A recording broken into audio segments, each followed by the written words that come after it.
Bosch marka bulaşık makinemiz suyu ısıtmıyordu. Yani soğuk suyla yıkama yapıyordu. Makineyi açtım. Şurasını. Şu görmüş olduğunuz süzgeç erimiş. Yırtılmış.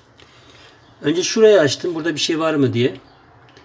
İçindeki pervaneye baktım. Yok. Herhangi bir sıkıntı yok. Sonra şurada bir tane suyun geldiği yer. Oraya baktığımda orasının tıkanmış olduğunu gördüm. Evet, orası tıkanmış. Yani şu süzgeç oraya kaçmıştı.